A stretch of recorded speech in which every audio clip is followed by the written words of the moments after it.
Hello. How many of you have not gone to DjangoCon Europe last year in Portugal? No. OK. And from those, how many of you would like to to visit Portugal?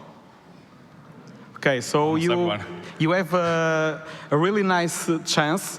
In September, PyCon Portugal, Coimbra, which is a mid-of-the-country city, a relatively small city. We are still in the call for participation stage, so you can still get a free ticket if you want to give a talk or a workshop. And if you want, you can grab your own ticket. And this is the smallest lightning talk, so we decided to bring you something extra. Yeah. So, as you know, the last 3 DjangoCons before this one was supposed to be in Portugal 3 times in a row, but with COVID, it only happened twice, and then the other 2 times being remote. So we brought up a map of the last DjangoCons, and it was in Prague, Berlin, Amsterdam, Zurich, Warsaw, France, Cardiff, Budapest, Florence, Heidelberg, Copenhagen, Porto, and this year in Edinburgh, where we are. But now the question remains, which country is up next?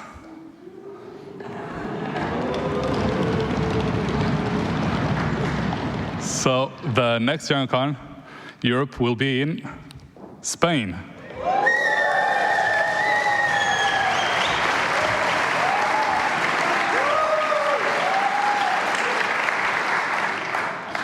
That's right. Next year we'll meet in Vigo, a city in Galicia, in the north of Spain, and we have a quick video to show you.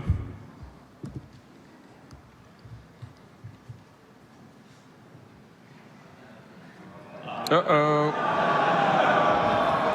It's a really good video with a lot of stuff going on. Yeah, never mind. We also have photos.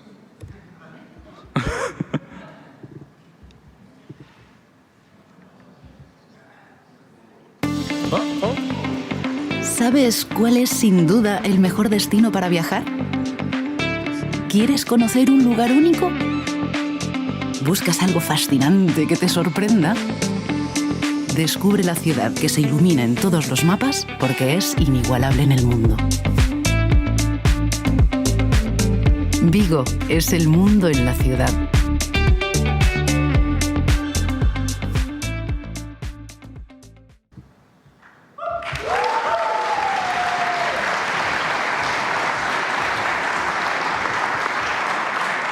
So for those of you who don't know where Vigo is, here it is. It's relatively close to Porto.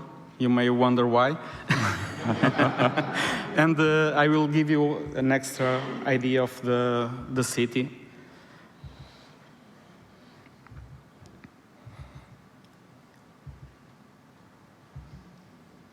The main conference will happen in Auditorium Mar de Vigo, which is a relatively new building with a huge conference hall. And this might be the best part. This is part of the conference center, and probably it will be where we'll have our coffee breaks and lunch with a seaside view.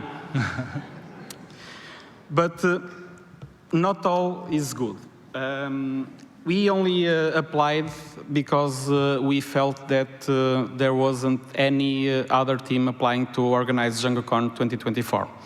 And as you see, it was true. And this is bittersweet because for us it's marvelous to organize another conference. But at the same time, we are clearly worried about the future of DjangoCon Europe. So what we plan to do this year is to ask for your help. Any one of you that are considering any time in the future to organize a DjangoCon, please come along, help us prepare this DjangoCon. We have all the local support that we need, but we need all the community support in lots of teams. We can share all our experience and maybe help you become the next DjangoCon organizer with success. That's what we are hoping.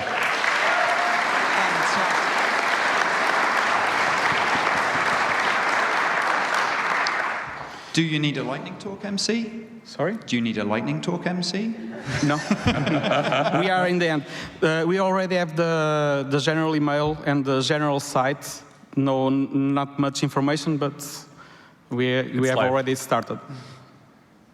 Big round of applause, please. Thank you.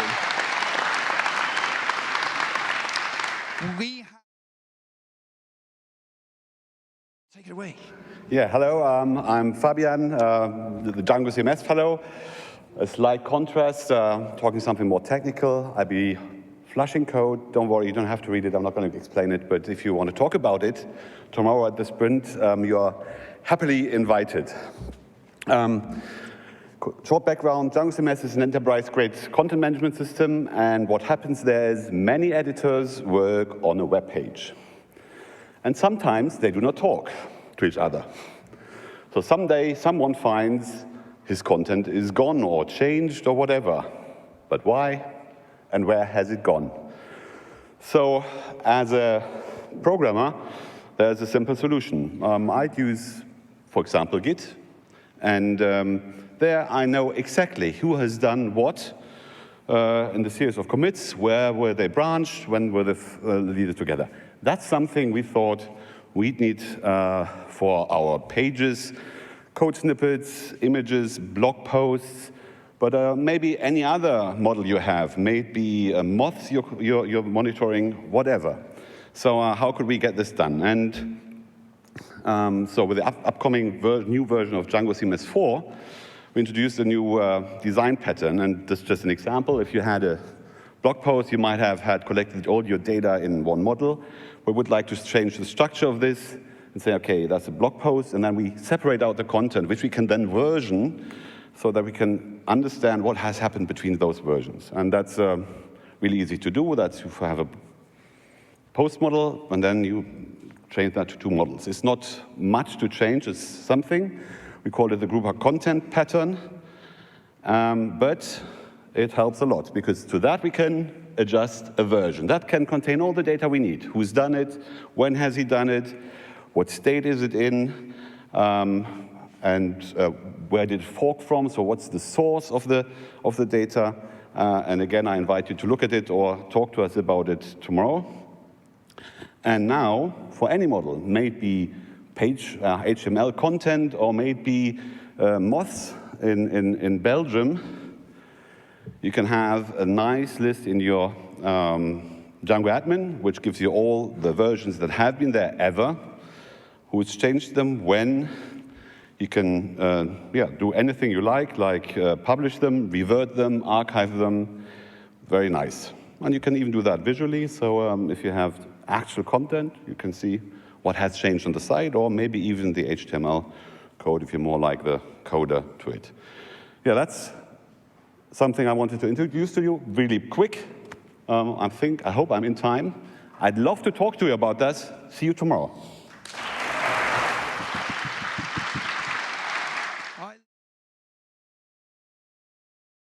Please. All right, thank you. So this is a talk for anyone who loves knowing what a secret code means. And you might be like me on that one. So every dive has a code that identifies it. It has the degree of difficulty, but it also has a code that uniquely identifies the dive. That code would look like this. A 103C. All right, let me. So the first digit here is telling me the starting position of the dive and the direction of rotation of the dive. So that 1 tells me our diver is starting facing towards the pool and rotating with their hands going forwards in front of them. The second digit here tells me that it is not a flying takeoff, so this is a binary digit. 0 means we're not a flying takeoff. If it were a 1, the diver would be starting with their arms teed out to the side, like so. And the third digit here tells me the number of half rotations involved in the dive. So dives are measured in half rotations because quarter rotations are belly flops, and those hurt. So the 3 here means that our dive involves 1.5 rotations. A diver starts standing upright, does a full somersault, and then continues around an extra half to land on their hands. And this final digit tells us the shape that the diver makes as they rotate. So we have a C here. That C tells me the diver will be in a tucked up like a ball shape.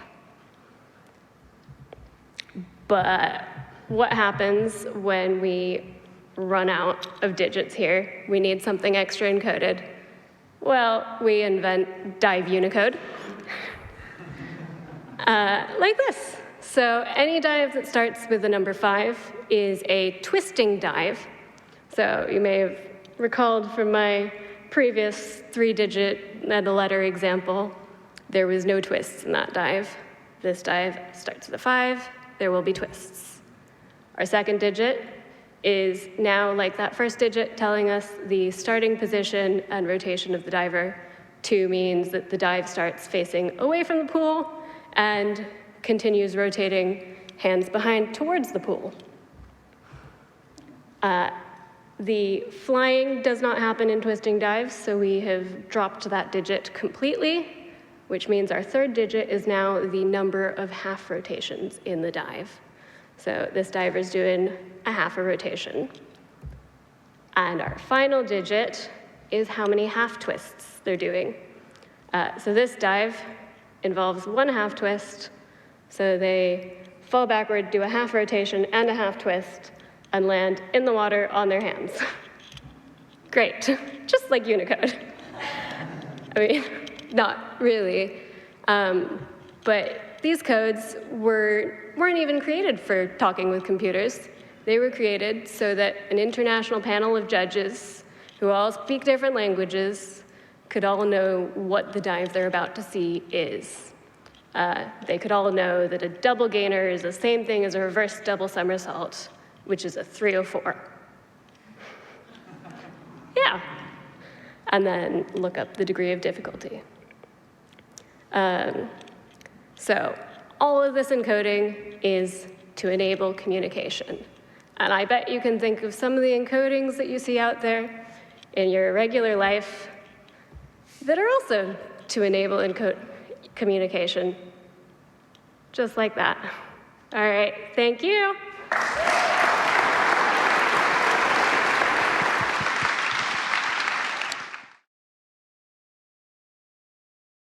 Okay.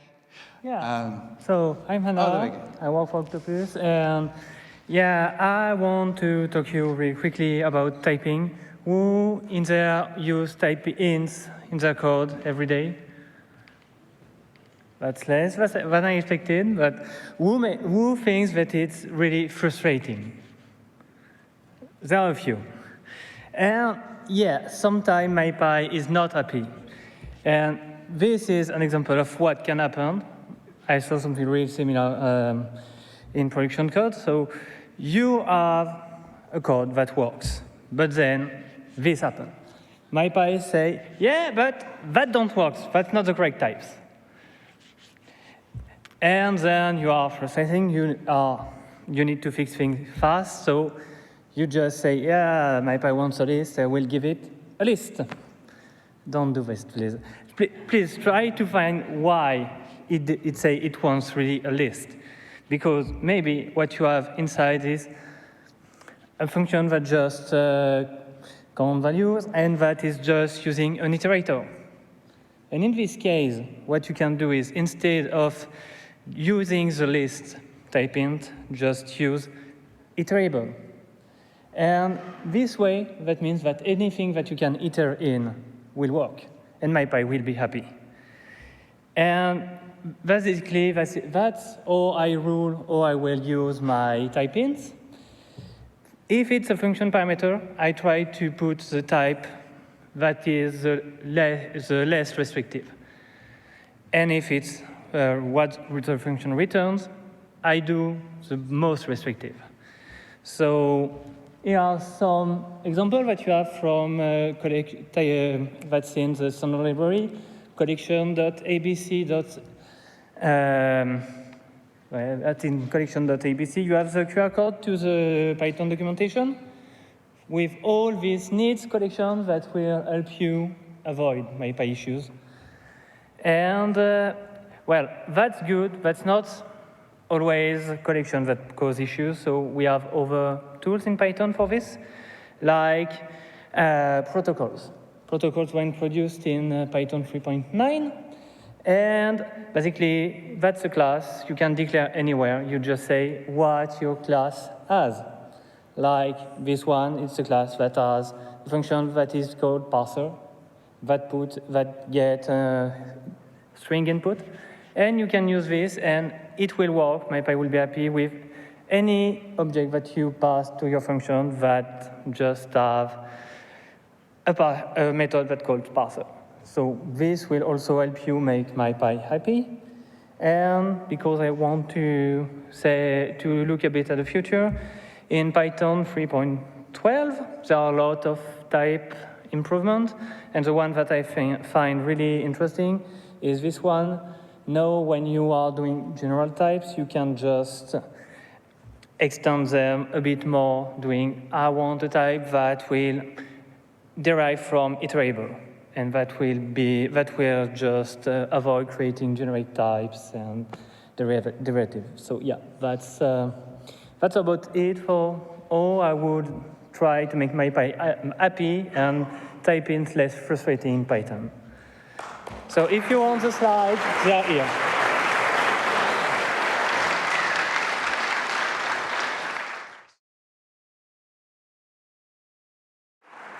I work at Canonical, where I'm hiring for lots of different roles. There's my ambition for this conference is to go away with some new recruits, and if I don't, I'll be very disappointed in you.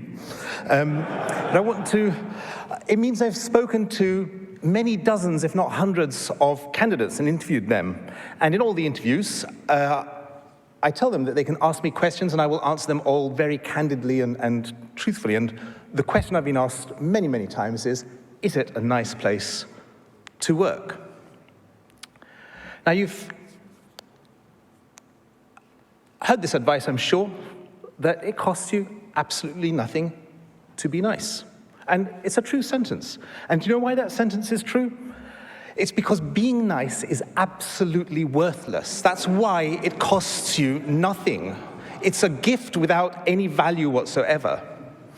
And the word nice has had this very long and winding journey. We can trace it back to origins in meanings of ignorance or stupidity. So I won't go into all that now, but now it's this kind of blah word that carries, that says, that implies, commits almost nothing.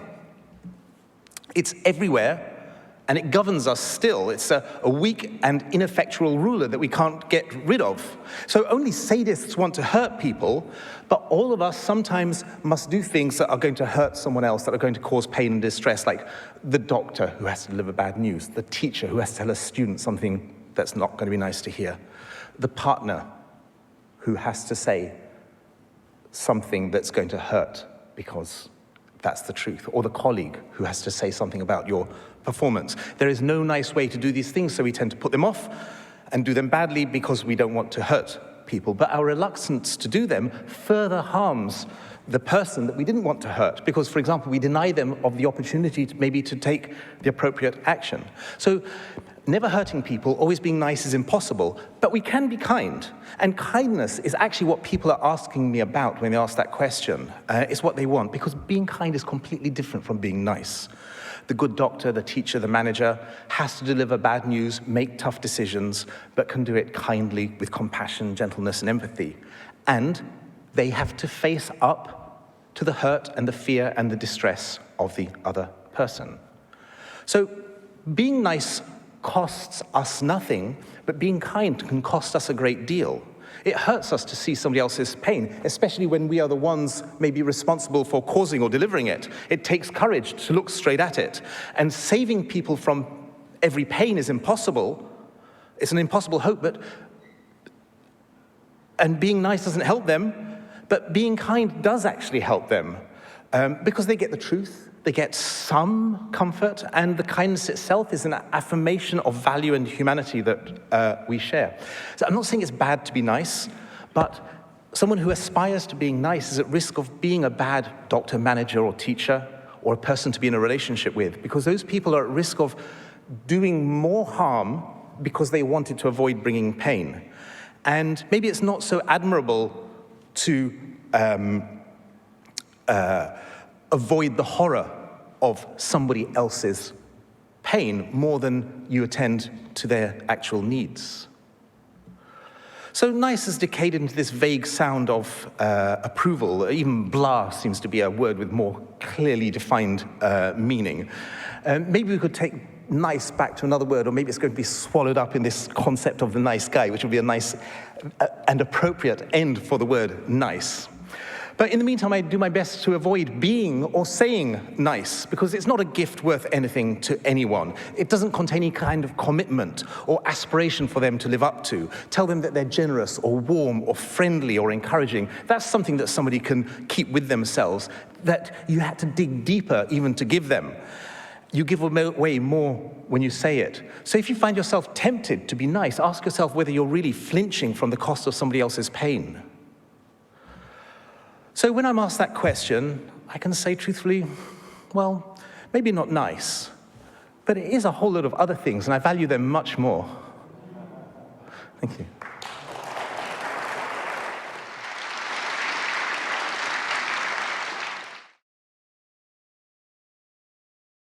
Applause, please. Yeah, hello everybody. I'm sorry to be the one to break the stride that you had going with no technical problem during the talks. And so that's weird that we had technical problems, because I tried to keep things simple. I just wanted one single page as a slide, and to make things even more simple, this is just HTML. HTML, it's been there for a while. It doesn't really change, right? It's always been the same. And one of the same thing that we've been doing with HTML is something that we all here love to do, is centering things vertically on the screen. And yeah, that doesn't always work. It's not centered vertically. It's not really nice. But yeah, this works. This is basically the dialog feature from Bootstrap.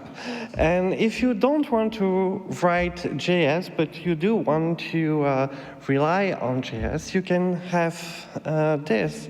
I know this is really small. You can write something like this. And there is no JS in there. It's like HTMX. You just add some tags, and you add a data target and data toggle, and you will get a model. And that's really nice, but you do have to load a chunk of JS to get that. And this is how I used to write models. But no, there's something new in HTML, actually. HTML is changing. This is the dialog tag in HTML. And, well, it doesn't look as nice as the other one, but if I look at the code that I had to write to do that, it's just a simple call in JavaScript that just show model.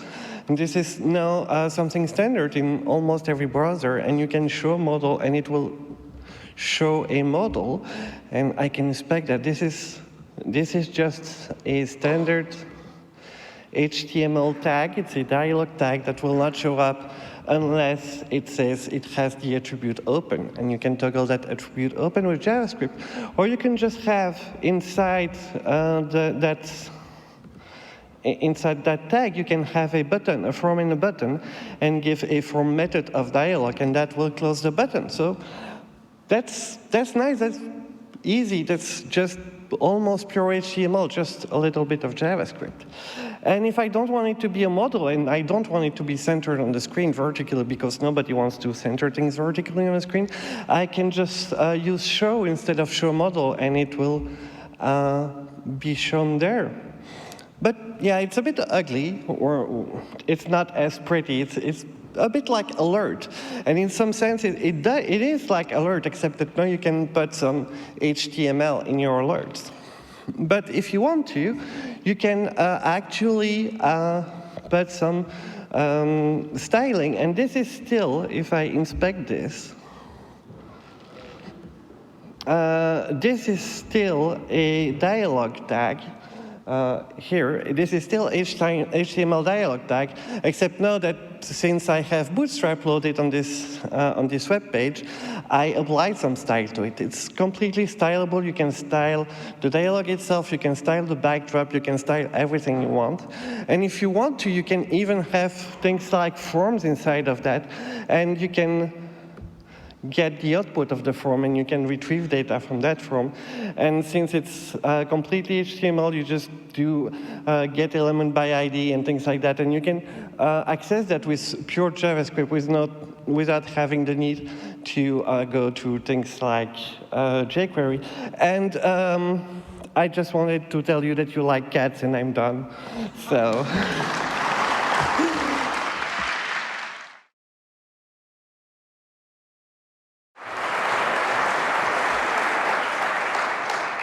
Hi, I'm Nina. I'm going to talk about rapid prototyping with Django and tell you about some of the things that I've learned in the past year, but also maybe persuade some of you to come and work with me.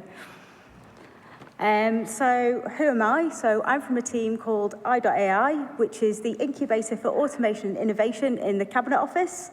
For those of you who don't know, the Cabinet Office is a central government department in the UK. This is why there's a picture of me outside number 10, which is a classic civil service thing. I did not know I was having a meeting. That's why I'm wearing leggings in that meeting. Not the best, but hey.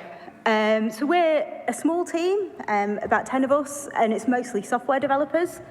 And so what we do is we build working prototypes with code, and we do it fast. And that's mostly using Django. Sometimes not, but mostly Django. So what do we work on? So we work on prime ministerial priority projects. So sometimes these are things that we have to turn around in a few days.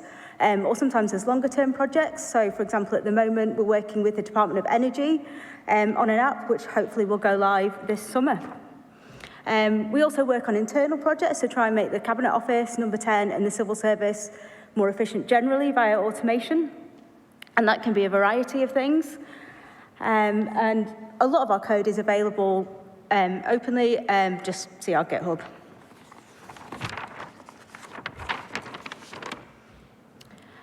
So I can't really go into detail about a lot of those projects either because they're a bit sensitive or just it would take too long.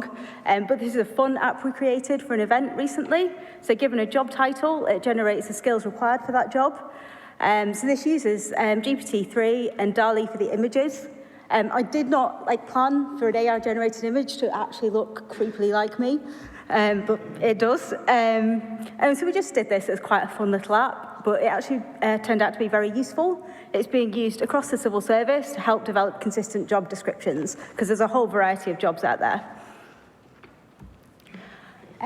So what's worked well for us and made us fast? Because that's one of the things that we have to do as a team. We have to do things fast. So obviously I'm playing to the crowd a little bit, but using Django.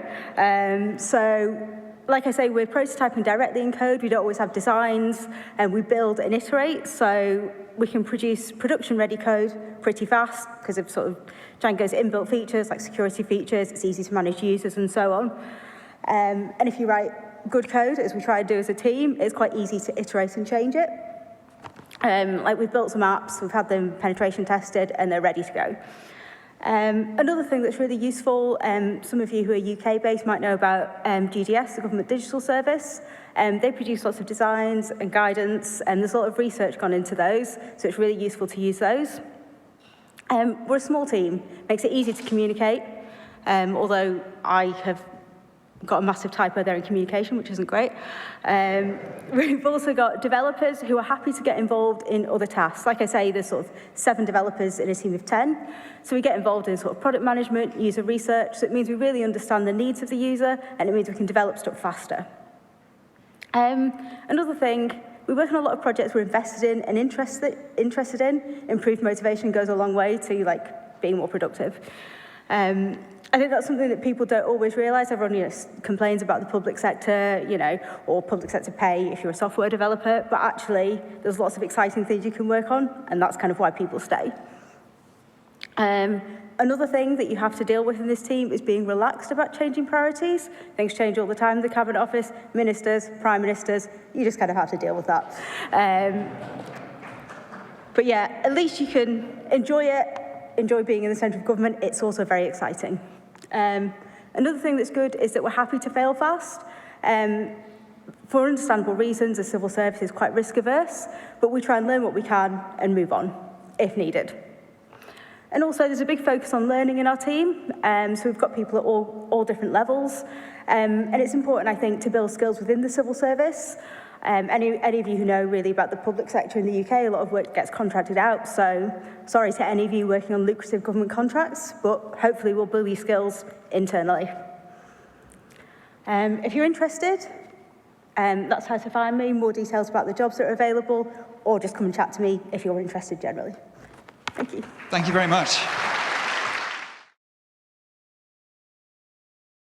Yep. Welcome. Thank you. Yeah, we're going to talk about PyconItalia 2024. Yeah. This edition just ended, sadly. We had amazing time with 3 days of talks and workshops, and 5 amazing keynoters, and our special guest, Samantha Cristoforetti, and 2 social events, drinks and dinner. And yeah, we had people coming from 42 countries, actually. It was a big event. The good news is that you can rewatch it now. The streaming are available on YouTube. We were going to split the content in this month, but you can already watch it. And yeah, the big news is that now we have the date for 2024. We'll be in Florence from Wednesday to Saturday. First day will be workshop day. Beginners or those who want to learn Python, and public speaking workshop, and then 3 days of talks and workshop free, by the way. And yeah, you can follow us with the newsletter and our social media platform, anything, Mastodon, LinkedIn, Twitter, and Instagram. Yeah, I'm gonna go 5 seconds to scan the newsletter code. 1, 2, 3. Okay, if you're gonna keep updated, please subscribe. And now we are looking for sponsors. So it's a mini conference, and this year we were able to approve 27 grants out of 94 requests. So thanks to our sponsors. So if you want to consider sponsoring us, let's write to this email, sponsor@pycon.it, or let's talk with me. And yeah, that's it. Thank you. Thank you, Esther. Thank you very much.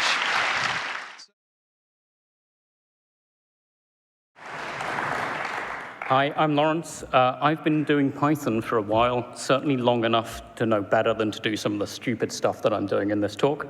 I haven't done Django for ages, though, and this conference made me realize I didn't really so much miss the framework as the community, so thank you all for making this a really nice place to be and for making this conference excellent.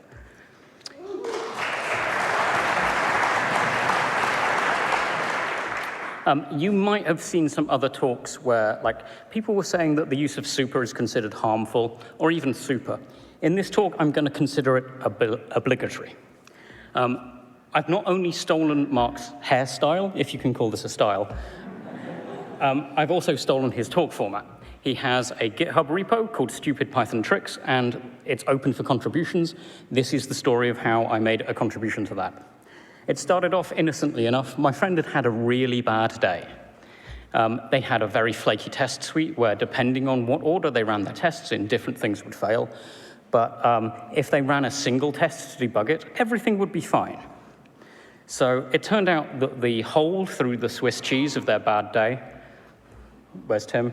Thank you, was that they'd forgotten to call super.teardown. And I was commiserating with them, like, I've done this, they did this, I'm sure a bunch of you in the audience have done a similar thing.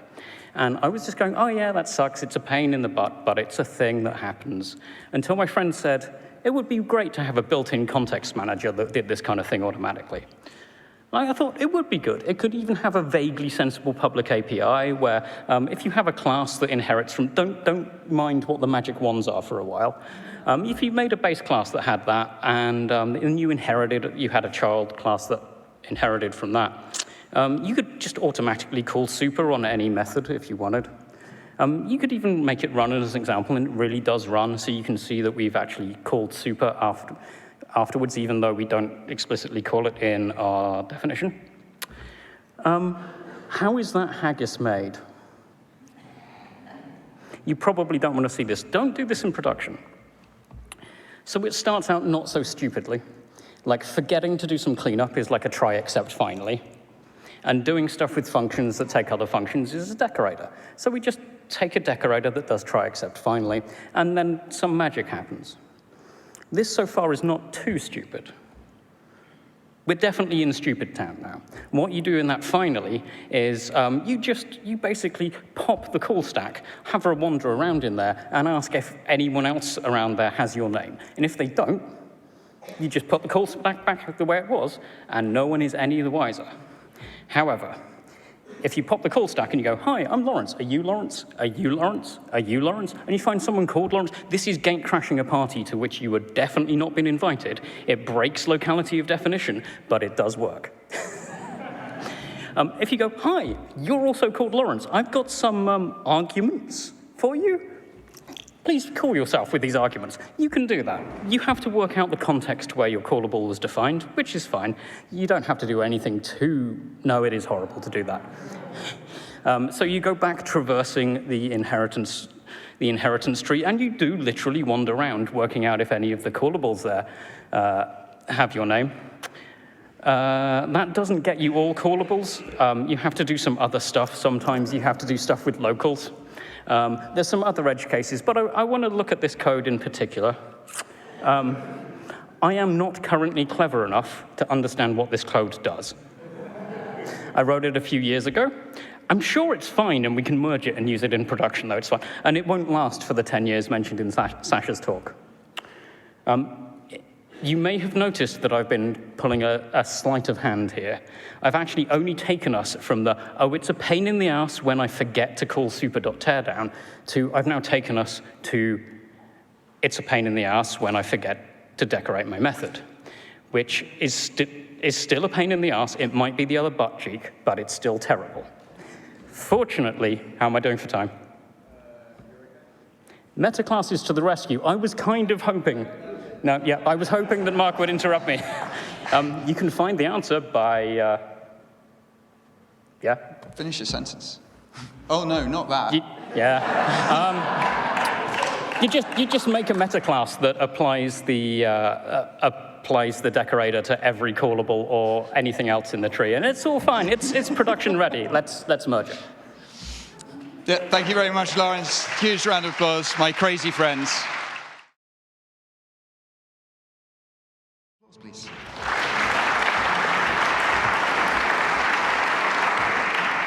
Hello everyone, my name is Mia, and this is my second time at DjangoCon. First time was last year when I went to Porto. I really loved it. It was great. I really liked this open source vibe, this great atmosphere. So DjangoCon became my favorite conference. So here I am again. So I arrived on Sunday evening, and I went for a short walk around my neighborhood, and I took this photo. I think actually it's really nice. In reality, it was even nicer than the photo. There's like a lot of towers there. You can see there was a sunset behind these towers. And actually, this photo reminded me of one photo that I took some time ago, which is this photo. And this is a photo of my hometown, Prague, Czech Republic. So I thought I could maybe tell you a bit something about Prague.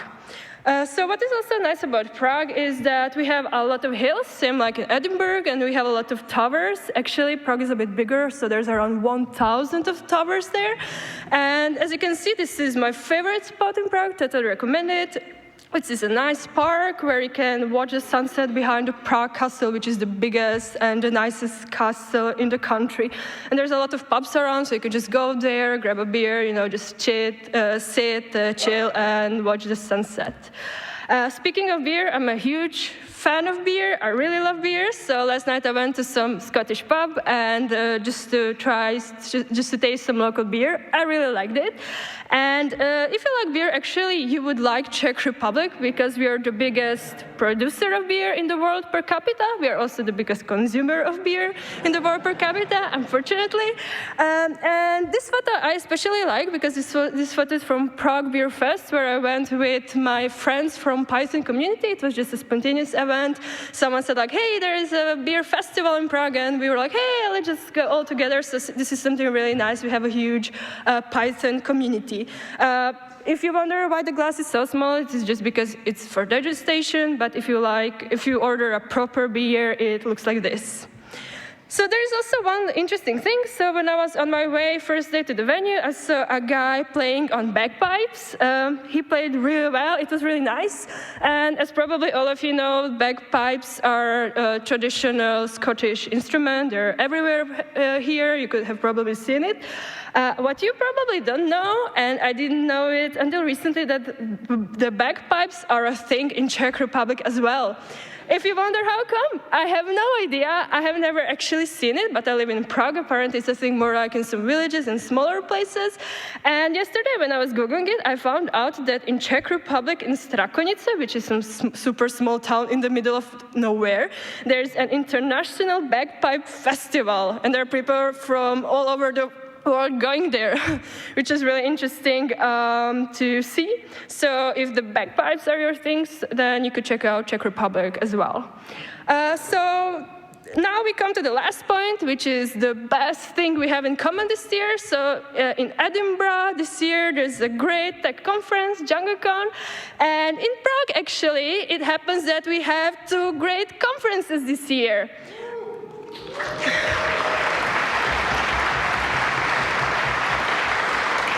The first one is Europython 2023, which is the biggest European Python conference and the second biggest Python conference in the world.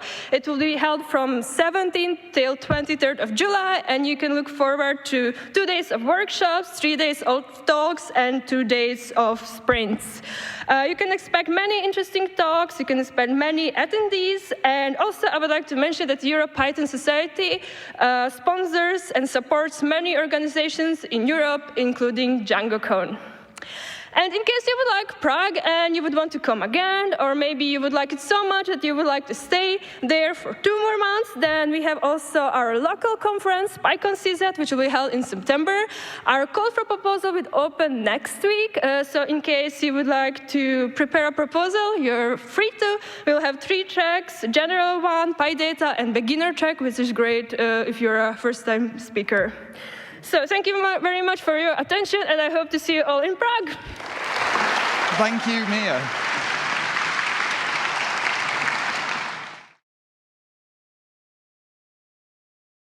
Human.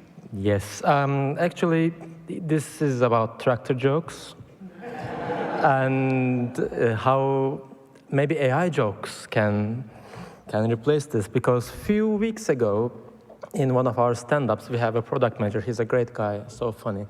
He was making some ChatGPT joke, and I always get things from the different sides. So I said, this is a nice joke, but I just thought of this question. So the question was, in the new world of AI, what is exclusively human?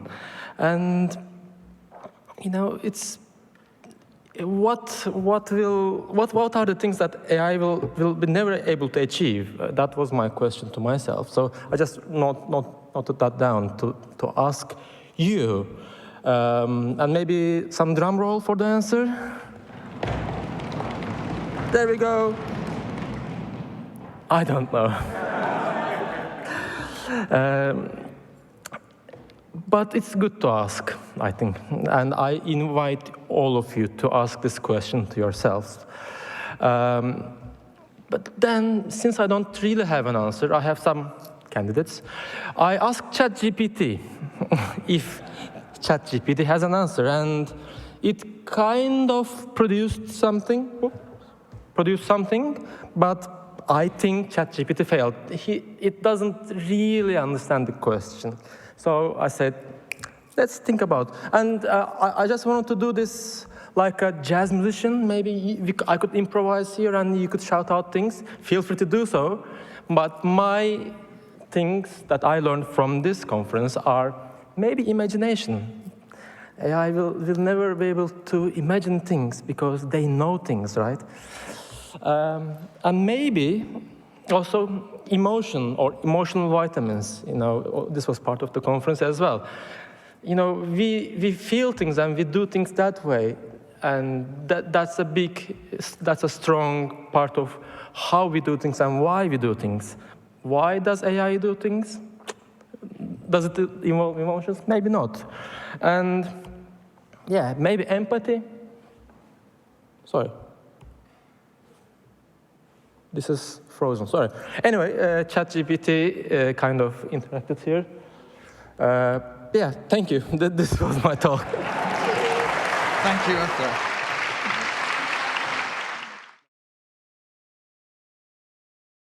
Please. Hello, everyone. Thank you for having me. So as mentioned, I'm going to be talking about machine karaoke and progressing from machine karaoke to live band karaoke, and what common pitfalls people make when doing that and how we can fix those.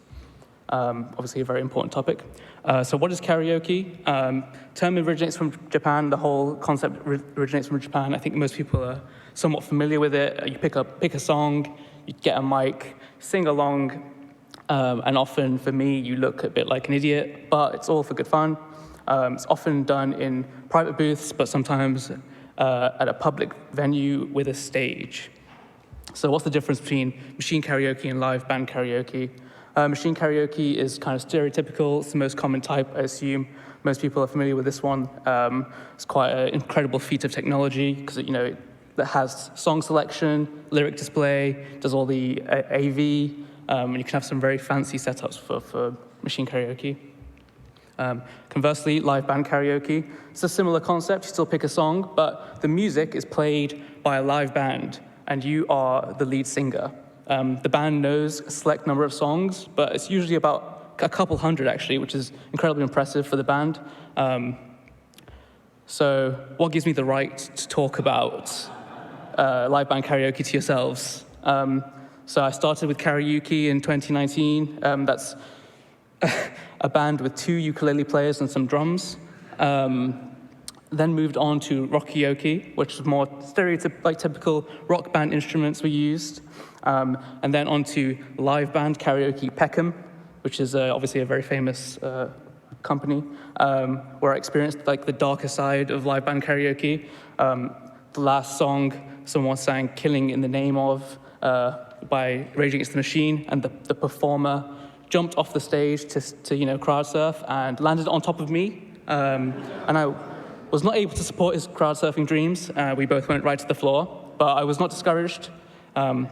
When I arrived in Edinburgh on Sunday evening, I found a live band karaoke event actually happening at the Three Sisters, and you can see on the right there myself performing. So mistake number 1, not knowing all the lyrics. Often with karaoke, you get given the screen and the words color, or there's a dot trailing. But in live band karaoke, you're often given all the lyrics in one go, and you have to sometimes scroll through.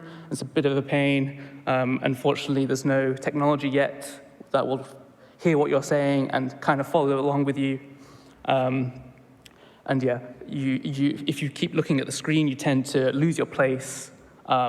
So the solution for this is very complex. You memorize the lyrics before you go. Can be harder said than done, but you can do that by just planning ahead which song you're going to sing, because you can often only sing one because it's in such high demand. And you just play that song on repeat. Mistake number 2, not knowing the timing. The band will count you in, which is great, but you can ultimately lose track of where you are in the song, especially during a minute-long guitar solo. Again, the solution for this is listening to the song on repeat, which gives you muscle memory, and you can tell where to start and stop singing. Some people are musically talented and can count beats. That can help. I'm not one of those people. Singing the entire song in time without music is the ultimate test to know whether you truly know a song. So, if you're bored, you can just sing at a mirror. Why not? Mistake number 3 is not ensuring the crowd can hear you, because the instruments, they're very, very loud. And I'm glad that this stock photo exists. They're often louder than the speakers that usually play the background music, and the microphones you usually use for singing want to cut out background noise, unlike these ones here, which kind of try and pick me up from a further distance. The solution to that basically depends on your risk appetite, but the microphone should really nearly be touching your mouth. During COVID, the compares would wipe the mic between singers, but that doesn't happen anymore, so you can bring your own alcoholic wipes if you want to, and give the mic a wipe. And if you can sing loudly and still hit notes, always a solid option. The last mistake is not having a great time. So the audience can tell when you're not into it, and they love it when you are. The solution is often liquid courage. That's a slippery slope, can be dangerous. If you get too drunk, then you can't really sing properly, and you try and crowd surf on one person. Doesn't work. So the most frequently asked question I get, and it's only one question: I can't sing, should I do live band karaoke? Yes. Here is an example of me. Oh, and we ran out of time. Thank you, Zaid. Please.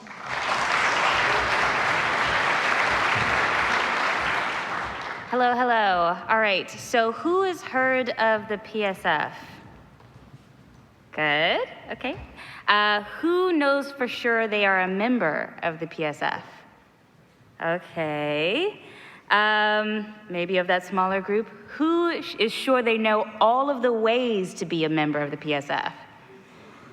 All right, there you go. So everyone should learn something from this very short presentation. So my name is Dawn Wages. I am a director of the PSF. I started in 2022, so it's only been a year.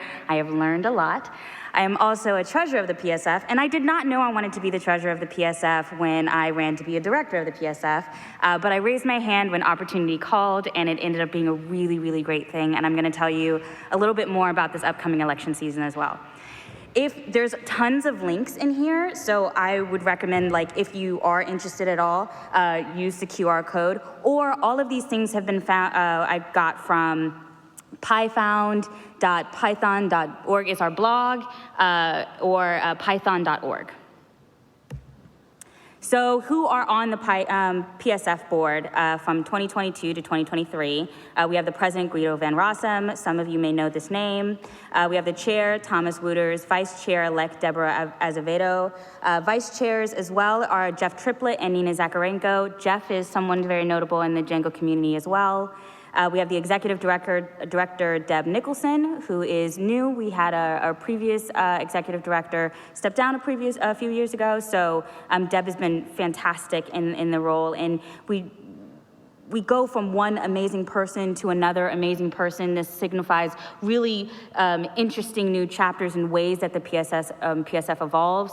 But everyone's able to really make their mark on Python by volunteering and raising their hand and joining that call. A lot of it is intimidation that we feel like we have to follow up with the great success of Python before, but there's tons of opportunities, tons of unanswered questions, and I have a couple of actions or questions or ideas on what I think could happen next as well. We have the Assistant Secretary, Olivia Sauls, who is the person who ran PyCon. So if you were at PyCon, we used to have, Eva was our previous Executive Director, Jackie was our previous PyCon organizer, and Olivia did a kick-butt job of doing PyCon this year. I'm the treasurer, as I mentioned. We have an open position on the board for communications chair, and then Marietta was the PyCon US chair. And then that's the list of board of directors. Oh, the extra stars are people whose terms, their 3-year terms are up this year and may or may not be rerunning. So we have 4 potential seats for running for nominations. Who are the PSF staff? We have an excellent staff who are paid to work on the PSF. This is the list. We have Deb Nicholson here as well, Lauren Carey, E. Durbin, Phyllis Dobbs, Olivia Sauls, Joe Carey, Laura Graves, Chloe Gerardson. Lukash is the CPython developer in residence, Shamika Mohanan. And I just wanted to also highlight that not all of the people live in the US. We are a US organization, a nonprofit, but we can do contractors for open positions. And these are the 3 open positions at the moment that we will be hiring for. The communications professional has not been posted yet, and it will be. I think the security developer in residence has not been posted yet, but it was announced at PyCon. So I hope to hear and see that I've inspired some of you all to throw your hat in the ring if this is interesting. What does the PSF board do? So we have our annual impact report, which is just like really beautifully designed as well. We put some like zhuzh in there, it's really great. But I recommend you going to that link to see what we did in 2021. The 2022 board presentation should be out relatively soon.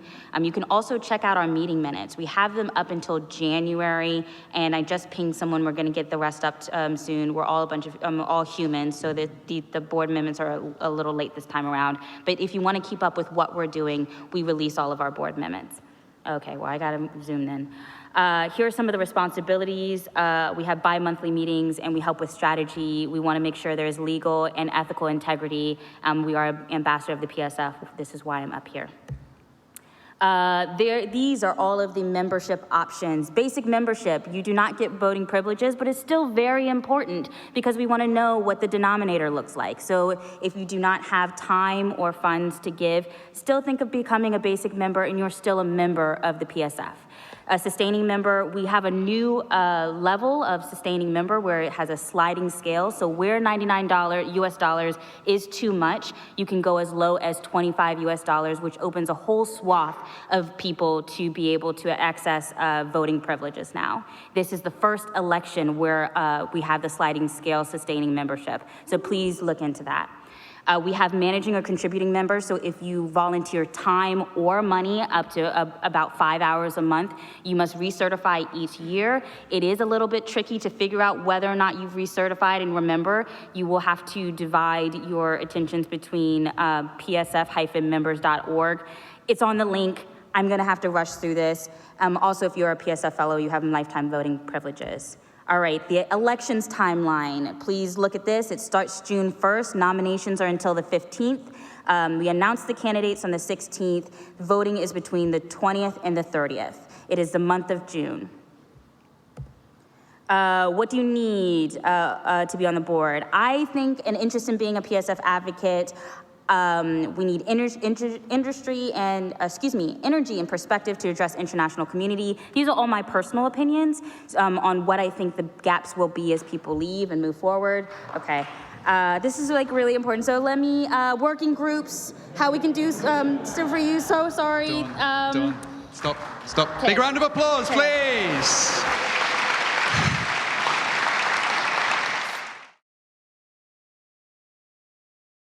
Please.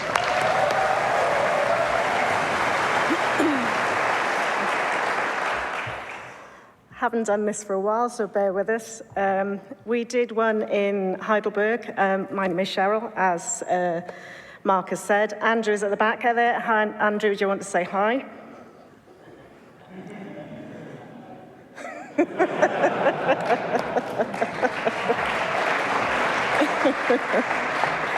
That's why I'm stuck up here and he's down there.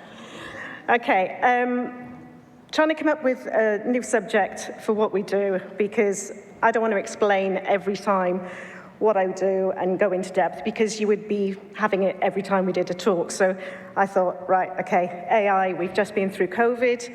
Let's have a look at why AI is not used for captioning.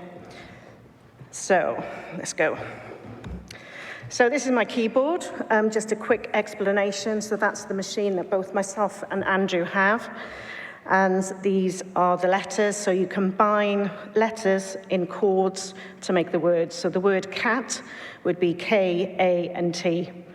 And you combine and you press chords of letters, they're matched against a dictionary entry, which then brings up the word.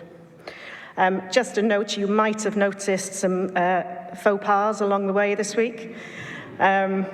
We do use a little bit of AI, and sometimes the AI does it wrong. So if we hit a word, sometimes something will come up that's not intended. I think mine yesterday was Brasili. It was meant to be Brazil. And Andrew's star performance yesterday was asexual applause. We're not perfect.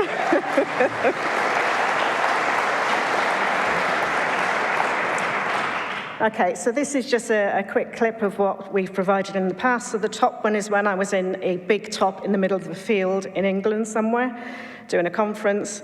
So that was the setup there. Obviously, bottom left is Tobias earlier this week, and the other one is down in Butlins in Minehead, which is a holiday camp, and we did captions there. So, observations from one of my clients.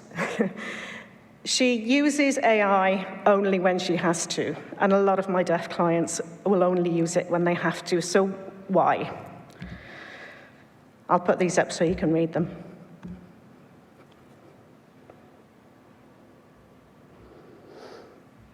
And she finishes with, I am so grateful for the work that captioners do so that I can continue to work in a profession I enjoy.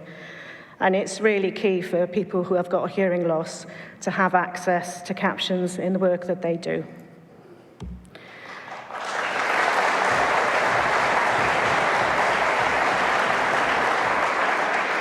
So what can AI not do?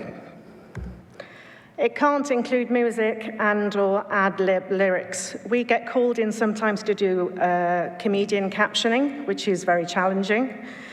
And often they will ad-lib over songs, they'll put their own song words, so it's not a case that AI can, recognize what the song is. It might recognize the song, but if they've changed the lyrics, AI wouldn't have a clue. Tackle double meaning. So we hit this earlier in the week. I'm not sure who was speaking, but the need for speed came up. And it wasn't Fast and Furious.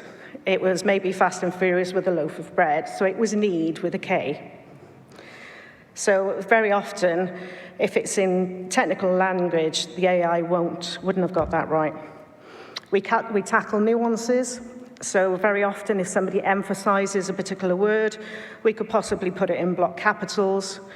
We can emphasize maybe in a square bracket after to say what's going on.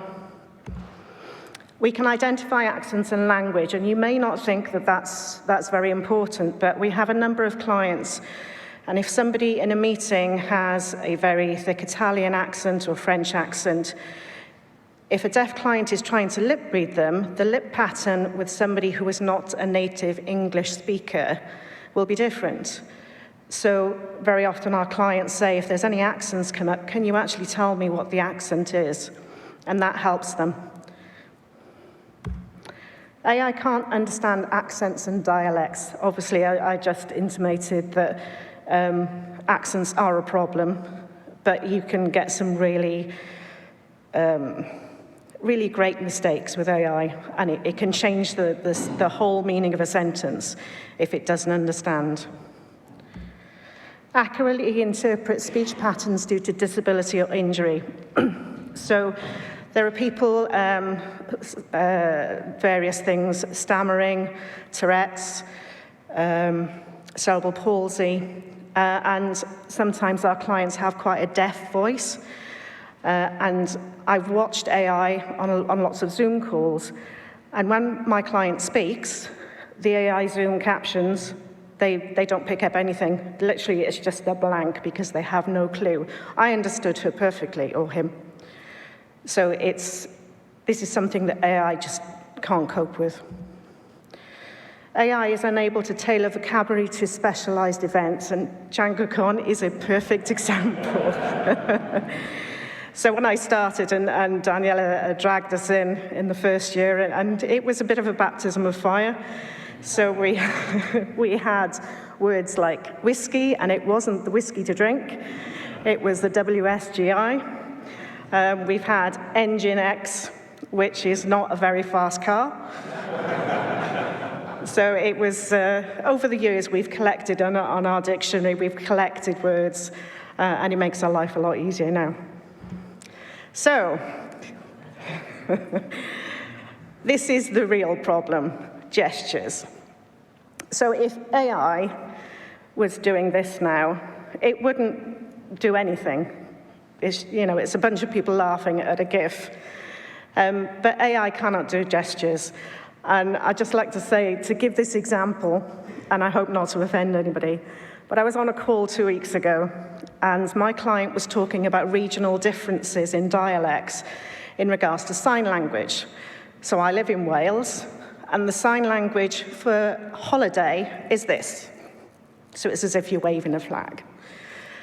And so my client says to the other person on the call, "What's the sign in England for holiday?" And he goes,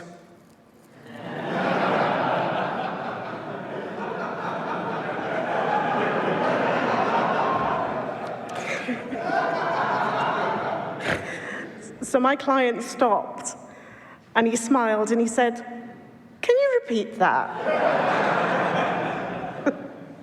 Because he happened to glance up.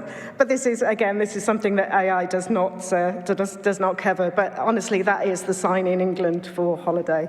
It means something else in Wales. You can probably guess. So that's basically all my talk is. But we don't only provide the words, but a 3D, meaningful experience. Communication is more than just words.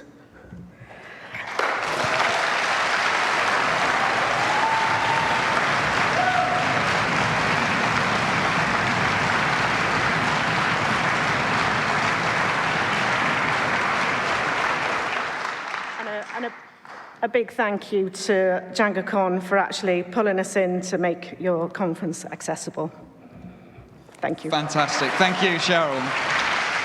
So